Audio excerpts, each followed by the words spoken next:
Hi, everyone, and welcome back to Morning Cup. I am so excited because today on Morning Cup, we are doing an interview with Inbaal, and I am so excited that she is here today because I have learned so much from her, just from listening to her, speaking with her prior to this interview. But I wanted to have her introduce herself so you can get to know her, and then we're going to dive right in. So, Inbaal, thank you so much for joining us today. Thank you. And I am so thrilled to have been invited to your show because I feel I am. I'll start with who I am. My name is Inbaal, as Dr. Caroline said, and for the past 22 years and a bit, I've been a full-time, legitimate, self-employed psychic and witch. Yes, it is a job. And the reason I'm so excited is really because within the kind of new entrepreneurial world of social media and ladies turning their passion into livelihood and turning ideas into jobs that didn't used to exist. I feel like I came to the party a little bit late because I don't really like social media. I don't really like the intensity and invasiveness of it. But I feel like what I do bring to the table is, those 20 years of experience from before. And I kind of find it hard to see where I fit into that conversation. So coming in through the front door into your morning cup is so flattering to me on a personal level. Thank you.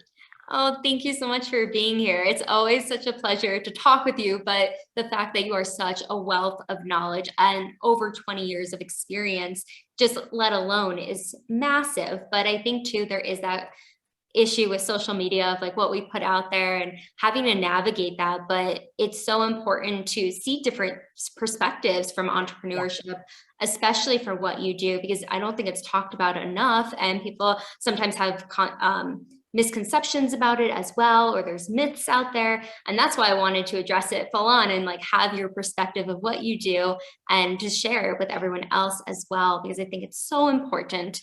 But with that being said, I would love for you to dive a little bit more into what you do and like I know 20 years is a long time, over 20 years, but what do you do? How do you help people with tarot, especially because I'm so fascinated by it. Like I love it. Just because it also, I don't know, I feel like it's confirms things I've been thinking or feeling, but being able to really dive into that. So I would love for you to share with everybody too, like what exactly you do. Thank you. So I'm a tarot reader primarily. That's my first and foremost thing because I am passionate about tarot as a system and about the individual cards and how they kind of relate to our lives. I feel that the tarot is a magical tool. Or if you don't see yourself as a magical person, the tarot is a tool to connect between your conscious mind and your very deep subconscious. When you read a tarot card, it might have all sorts of meanings that are in all the books, but the way that I like to read a tarot card is to tune into it intuitively. And in the same way that anyone with any kind of psychic ability or lack thereof will walk into a room and maybe sense that people were arguing. No one's saying anything and no one's looking at anyone funny, but you can tell that maybe people have just been arguing, or you get somewhere and you feel a lot of excitement because there's just been an exciting announcement taking place. So I feel that the tarot is kind of a shorthand way to connect with that part of your brain that knows all the stuff that you're not really supposed to know. And as much as I feel like our generation, flattering myself by saying our generation because my generation and your generation might be a few years apart, but the kind of collective consciousness of the 21st century had perhaps stepped away from mainstream worship, from mainstream religions, but at the same time, really embraced spirituality and the unseen, and not just how we can find out stuff, but even more importantly, how we can influence stuff. And this is where we open the door to affirmations and to manifesting and into taking whoever needs to come out of a situation, to come out of an oppressive environment, and to step into their own light and to step into their own truth and to live life by their own boundaries and on their own terms. For me, that's all connected. And the tarot is, for me, just a very distilled way of cataloging all of that magic.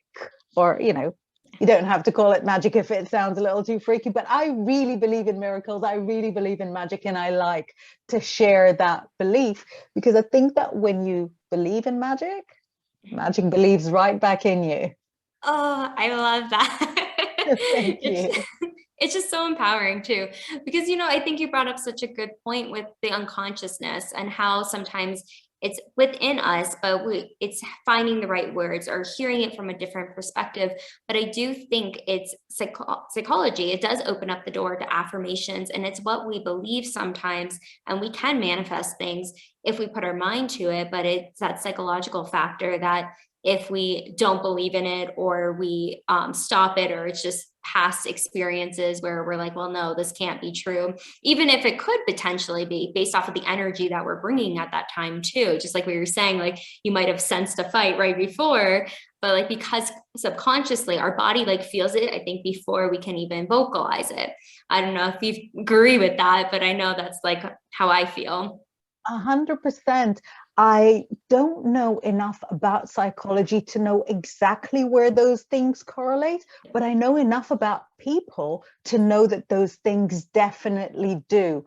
And when you really believe that something is intended for you, and when you really feel deserving of the abundance or success or validation that you might seek from an employer or a partner, when you step into that sphere, really feeling like you belong there and you're standing there, legs apart, you know, like a statue from ancient Greece, you will draw that kind of attention to you, because you won't accept any alternatives. And it's something that I like to share with people, because I really believe it works for everyone. Now, obviously, the tarot is, or really should be, a super inclusive practice. It can't exclude anybody. And so we can open the conversation about what about people that were brought up in a marginalized environment? How do we get them to believe in themselves and to see that they are deserving? What about people that grew up in households that reiterated them again and again that they will never amount to anything? I feel that the tarot has a pathway for each person. So I can sit with you as a human being and say, I am sure that you can find exactly what you're looking for. And you'll think, okay, but within my, you know, frame of reference, it doesn't really exist. Or I can go into the tarot, which takes me outside of my own frame of reference and enters yours. And I'll be able to see that according to how you view life, you have perhaps a fear of people laughing at you, or the way that you observe human interactions. Maybe you have trepidation of doing something that appears too big, because you don't want anyone to see you as too big for your boots. And then the tarot helps me meet you where you're at. And then the guidance that comes to you will be different to what I would advise you as, as a regular person. But like I said, I think, it obviously, for somebody like yourself that understands psychology and the human psyche in a very profound way, that journey can be, very well facilitated by your education and empathy. The tarot, like I said, is just shorthand. It's a shortcut to get exactly to where you're going without without acquiring too much knowledge along the way. Yeah, but I think like also to bringing up the fact that with how in psychology you go to school, all that and training, but I think with tarot too, it's like what you're saying, a pathway, and it's also it takes you out of yourself, because I think sometimes people might assume that, oh, it's her opinion or his opinion or whoever is doing it, but it's really taking yourself out of that and putting yourself in that energy with them to understand it and to navigate them based off what tarot is saying. So I think that's like a really deciding factor too, or like a differentiation, I would say. And a big part of learning the tarot is actually learning to remove yourself from the equation and having big conversation with your ego that says, that you've got to say, no, you get to go on the other side of the door. And when I was a young tarot reader, I would very rarely read for friends, and even more rarely make friends with the people who were my clients. And I think that came to from a certain immaturity, because if I gave you my advice as a friend, I don't want then the tarot to come and, ruin my word and say, oh no, a different way is better, and vice versa. And now that I am slightly more mature, I find it much easier to read for my friends and also to befriend people that I read for, because I know that the different voices are different. And I can say, well, I think that this mortgage looks much, much better, but let's ask the cards whether this mortgage with slightly better terms and a longer, I know, sorry, it's such a boring example, but it can't all be, it can't all be like love and everything. And then the tarot will tell you, either this or that.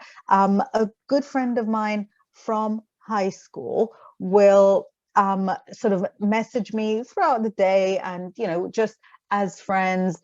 And she says, all the men I meet are terrible. I only ever meet married men and so on. And I know she's going to watch it. Sorry for using you as an example. And I'm not saying names. And I did go to a very big high school.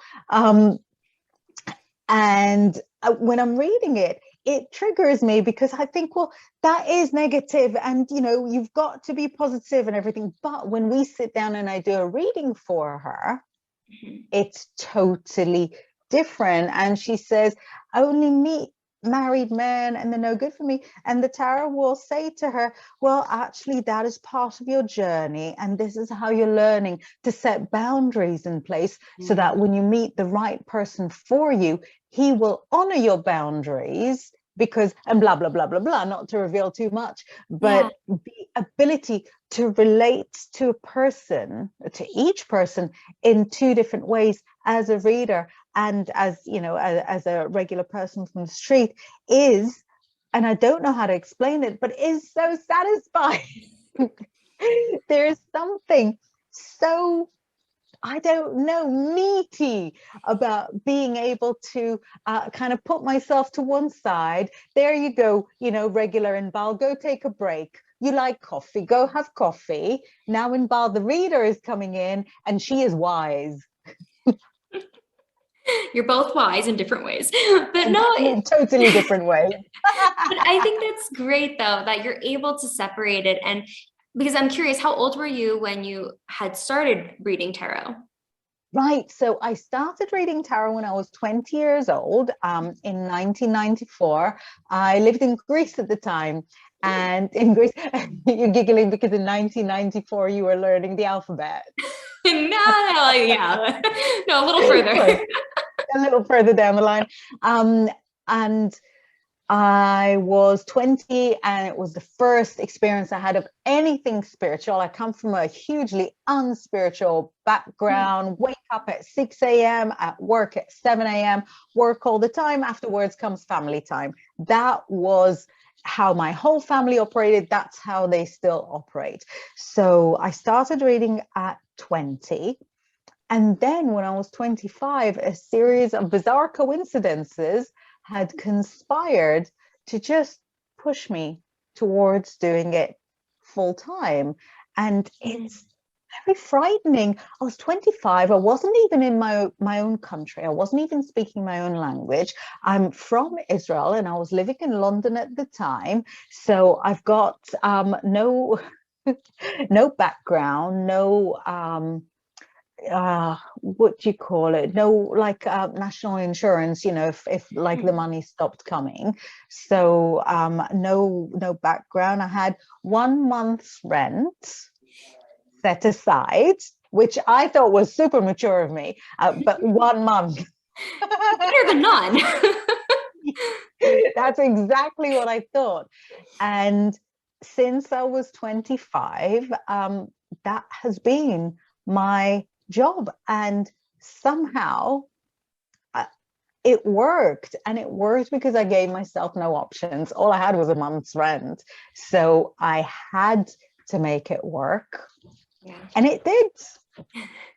I mean, that's like the pure definition of success, a successful entrepreneur, I think, where you are pushed up against the wall, you don't have any other options, and you just make it work, and just continuing to be creative and getting in that mode of, okay, this is the option, especially not coming from a background of maybe entrepreneurs, because I'm similar too. I didn't come from a background of entrepreneurs, but it's so interesting that usually most people aren't. They're the first in their family. A lot of are, but like I would say majority are not. And the fact that you've been able to do that successfully, and I know you're in the media a lot too, like you've written or been in a lot of articles I've seen in media as well. And you talk a lot about love and relationships, and especially with, I'm a firm believer in self-love and just really fostering relationships and communication. What have you seen, at least with tarot, like reading different people, what maybe is a common theme that comes up around relationships? I'm curious if there is. It is exactly that self-love thing, because so often I hear, what does he feel for me? What does he think about me? Or, you know, flip way, what does she think about me? What does she feel for me? And I'll go through that. You know, I don't want to get annoyed right at the start, but maybe a few minutes in, I'll say, don't you want to see how you feel about that person? Because I say to people that look for love that one of the most important things in finding Mr. Right or Ms. Right is knowing how to say goodbye to Mr. Wrong or Ms. Wrong. If you don't clear the path for the right person to come in, they're not gonna. It'll be too complicated for them. So when somebody's in a relationship that is clearly not honoring them, and they want to know how the other person feels for them because they're not saying it, they're not showing it, and they might even be showing or saying the opposite. Yeah. And you come to me to find out, I'd say maybe 10-15% it's because those people really struggle with saying and showing. And in that case, you got to ask them. Say, do you love me? Like in Fiddler on the Roof. Yeah. Do you love me? Yeah. I cry at that bit like a toddler, because I think that's so heartfelt. Yeah. Do you love me? It's a simple yes, no question. Absolutely. Ask. If you still don't have any proof from the person they feel for you, look within and see how you feel for them. Is it love that you're feeling? Is it the habit?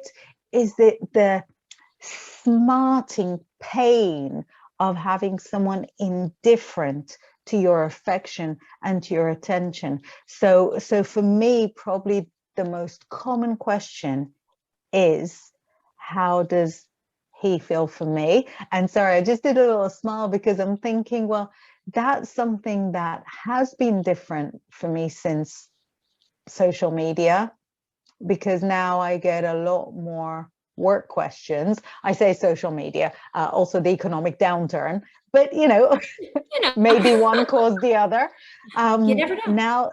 Now there's a lot more, I guess, people, and by people I mean women. I think more than 2/3 of my customer base are women. It's women who want to know how their finances will go moving forward, what advice I've got for them in terms of work. One of the best questions that people don't ask, but I jump in and ask it for them, is, am I best suited to being an employee or self-employed or business owner? Because that's kind of the trinity. There might be some gray areas there, but that's a question that I feel a lot more people should ask, because being self-employed and being a business owner, like you said, it's not for everybody. Yeah. And maybe being an employee is 100% fine, and we get into the entrepreneurial groove because it sounds so awesome to not have a boss. First of all, if you're just at the start of your journey, a little message there from me: when you're self-employed, everybody's your boss.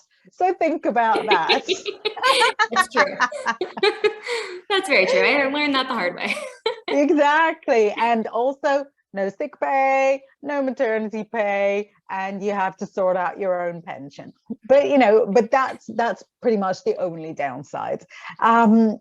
But looking at whether you're better off as an employee, which would be right for a lot of people, as self-employed, which has always been great for me, or as a business owner. Some people are just so good at arranging and managing everyone and having their team do this and that, their team do that, and buying and selling and just kind of being in charge and having like that big vision.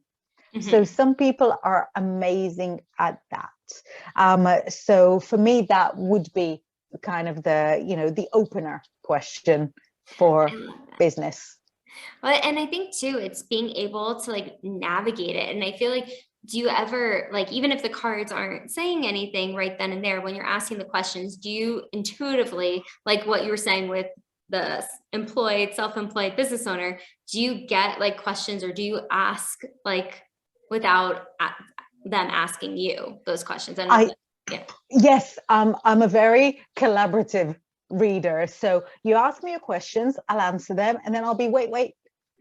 I've got different ways of looking at that, because I don't know, so because I liked sciences when I was a child, or because I was in the army. So I've got a very organized way of thinking.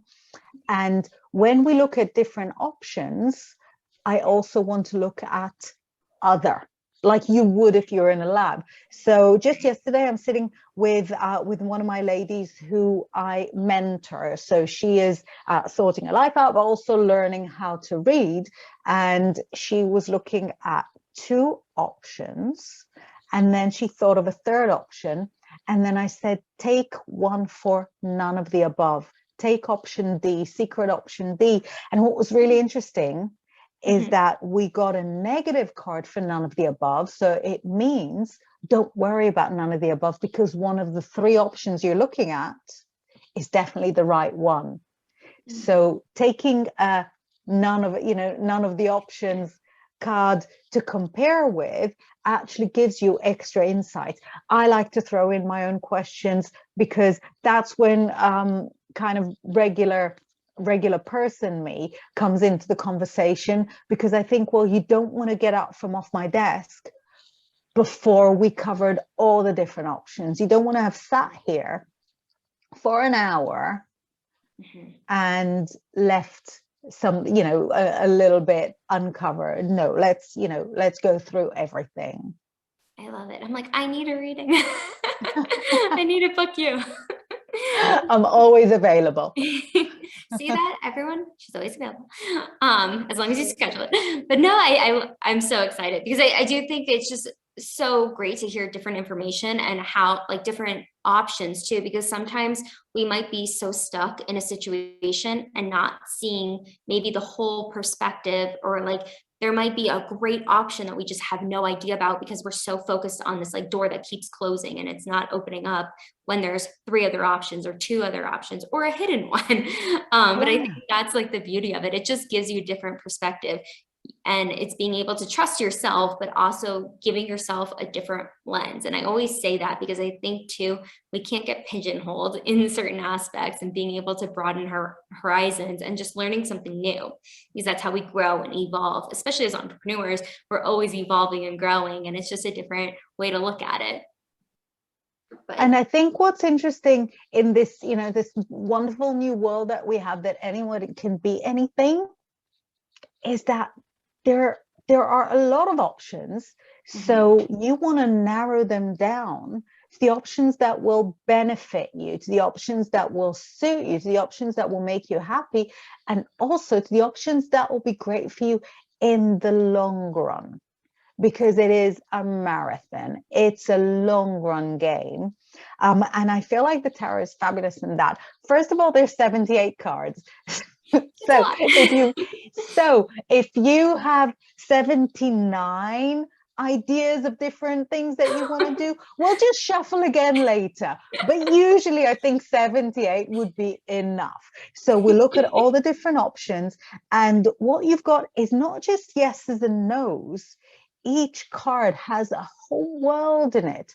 So let's say, really off the top of my head, what can be a problem that I'm thinking about at the moment? There's a school issue with my youngest child. We've got a lawyer on the case. So I'm just saying to myself, what do I need to know about it? This is live right now. What do I need to know about it?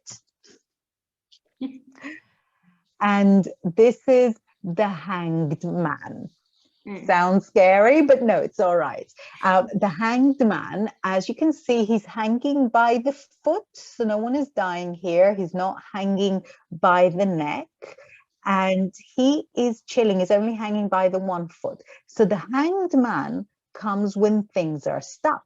What we've also got here is a coiled snake hibernating. So it says nothing is going on at the moment. Nothing is moving at the moment, which is true. The lawyer we hired cannot believe how my local authority will just ignore all her emails. I know England is a very special place with bureaucracy. But what's interesting in this card is that when things finally start to move, we've got the Ankh symbol, which is the key of life. It's the ancient Egyptian symbol for luck and for the kind of the pathway. So this is just from one tiny card. This is literally the message I need right now. It's stuck at the moment. It's fine that it's stuck. No one is dying. Again, it's true. He's, you know, there's a school issue, but the little boy is fine. So, you know, so as mummy, I can handle this. But when it starts moving, all the luck is going to be in absolute free flow for us. So when you look at questions with, say, a combination of 3 cards, or when you look at relationships, I like to look at a relationship with a 12 card spread. The way that the cards then relate, so you've got messages in each card, but then the way that they relate to one another is very unique and individual. So you'd have 12 different messages there, and then all the connections between them would be 12 squared. Is that right? Any math boffins there? Not me. So that's psychology is my thing. Different half of the brain. But yeah, I think if we've got the first card relating to the second, relating to the third, it's either 12 squared or 12 squared divided by 2 plus 12. It is one or the other, but it is a lot, is what I'm saying, that there will be a lot of information there. And whether you believe that the information is actually there, or whether you're a total disbeliever and you just feel that this gives you an extra perspective to think from, it doesn't really matter. If it works, it works.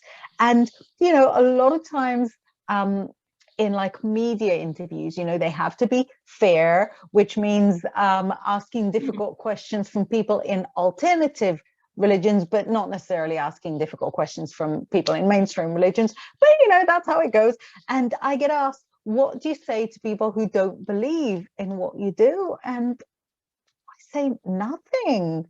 Nothing. It's not up to me to prescribe what's right for you to believe and what's wrong for you to believe. If you don't believe what I do, you don't come to me for a reading, or you come to me for a reading just to figure out how it all works. Because I came from a skeptical background, and a lot of my tarot buddies came from skeptical backgrounds as well. It's no it's no exclusion for you to not be within this kind of life and to come and have a look. I've got clients who are doctors, I've got clients who are solicitors, and literally like the entire rainbow of backgrounds, ages, genders, and, you know, nationalities. It's fine for everyone. Everyone is welcome. The insight that you can receive doesn't belong to one specific section of society anymore. No, it's true. It's very true. And so I'm starting this new thing where I want to ask a question for everybody Tara will ask you later. Yeah. For the entrepreneurship journey, what would you say was the biggest challenge for you on your journey? Right. I think coming up with new ideas is always daunting. Mm-hmm. In two ways. First, when stuff isn't working, mm-hmm. and then the pressure of having to come up with something new. What do I come up with? What do I launch? So it's scary when nothing is working.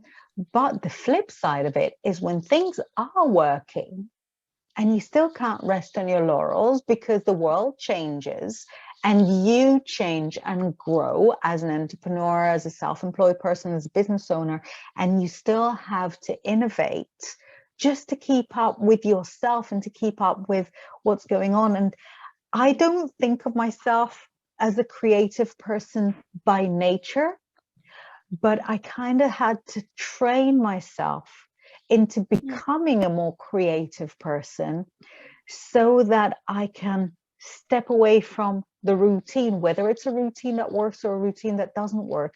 You've got to step away from it and allow yourself a bit of creative time to invent new avenues, new ways that you're going to present yourself, new ways that you'll make your stuff fit a changing world, a new platform, a new atmosphere. And it's something that I'm actually really experiencing at the moment. I don't know if you've been following, but I have been copied on Instagram a lot. Much. A lot. I've had about 10 copycat accounts per week for the past 9 months. So I'm thinking, maybe it's a sign. It is. Maybe it's a sign. Maybe feeling very comfortable within the Instagram platform is not the long-term strategy. And I have built a beautiful brand that I'm so proud of on Instagram. Yes. And now I had to take myself out of that and think differently. So I'm still very present on Instagram, but I started thinking, what do I need to do? And one of my aunties, I've got a very creative auntie who teaches laughter yoga. She goes into hospices and teaches people to laugh. I know, she's so awesome. That's amazing. And she's also a clown and a living statue. She really is living the dream, Sagittarius. And when she came to visit me here two and a bit years ago, she brought me a little notebook as a present, and that was my creative notebook. So when I drag myself out for a day off, which is harder than it sounds. I drag myself out for a day off and buy myself a coffee outside of the house and people watch. I sit down with that. Sorry, I'm looking at my handbag because I know that the notebook is at the bottom of the handbag where it has been for over 2 years. And I fish out the notebook and I look at previous notes I'd written and I write a little bit. And I'm not a very big journaler, but that creativity is something that I connect to with writing. And then when I run I run a lot, and when I run alone, that also gives me creative time to think. But for me, that's the hardest thing within entrepreneurship, that you're not just following a script, but you're writing the script. It's the hardest thing and the most beautiful thing about it. I love how you put that. I think that's so spot on, because it is true. Like when you go from employee mindset to entrepreneur, it was very challenging for me. I know it's been challenging for other people too, but it's recognizing that you are writing that script, like what you're saying. And I think that was just so beautifully put, because it's true. There is no transcript, like you are writing that transcript. Yeah, and what you're doing is not very likely something that has been done before. I know that when I came into the tarot reading world, first of all, there was nothing like that on TV. And I've always had aspirations towards TV because I thought that's where it belongs. It's such a beautiful, colorful thing. It needs a screen. But I had no TV background. There were no tarot readers on TV at the time. And most people that worked giving tarot readings were people who had retired from regular jobs. It was people 40, 50 years older than me. So I was 25 and everybody else sitting around the psychic fair tables were much, much older. And so I had to innovate for a whole generation. And it was not 4 months before I found myself on TV by some weird coincidence.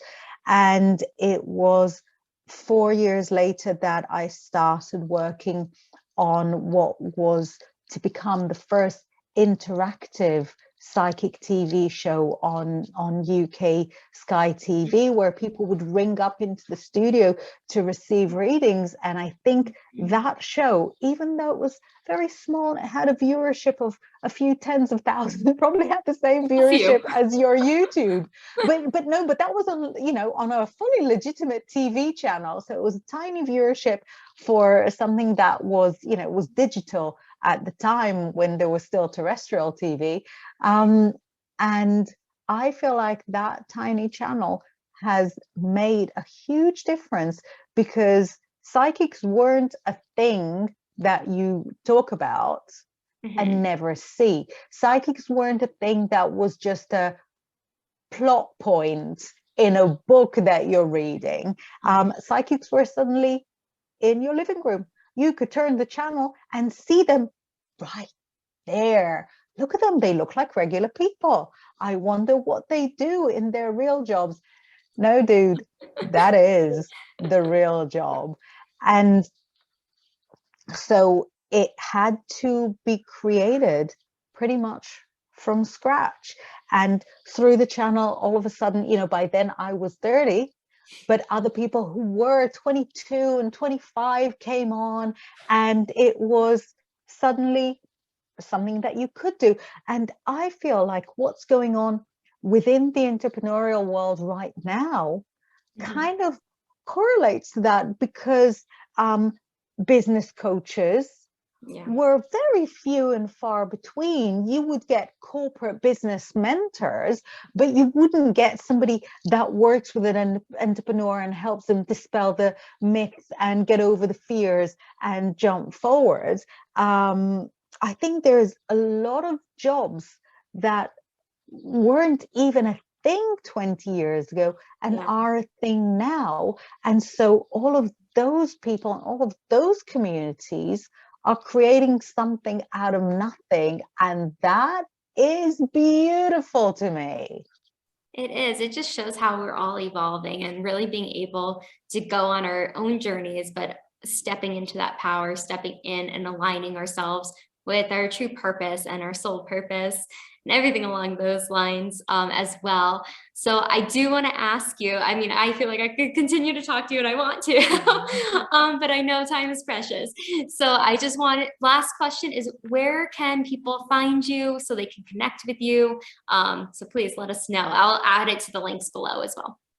Thank you. So I am the easiest person to to find online, as long as you're not getting a copycat, as long as you're getting me. If you Google my name, you will find me. Inbaal.com is me. Inbaal@hotmail.com. Also, paypal.me/Inbaal. Also me. I'm Inbaal on Instagram. I'm on Facebook. I'm kind of on Twitter-ish. I'm on there, but I'm not very active there. And I have promised myself that I am launching a TikTok, a tarot TikTok. And if you would like to see me at the start of my way and on my very first TV show, and then on my very second TV show, and keep up with lessons that I do and meditations and stuff, I've got a whole YouTube. I've got a YouTube that I'm so proud of, because it has loads of like old interviews, and it is lovely for me to kind of look back and think how crazy it was that I did it all when I was like 20 nothing. Oh, you're inspirational. I'm so honored to have you on today. So thank you so much, Inbaal, for being here, for sharing your story, sharing your knowledge, and just really educating everyone on tarot and what it is and meaning behind it, and just being maybe open-minded to it. But Thank definitely the links will be there, but make sure you follow Inbaal on her journey. It's amazing. I've been following her for a while now. I've met her a while ago, but thank you so much. And I will see you very soon. And thank you for joining the Morning Cup.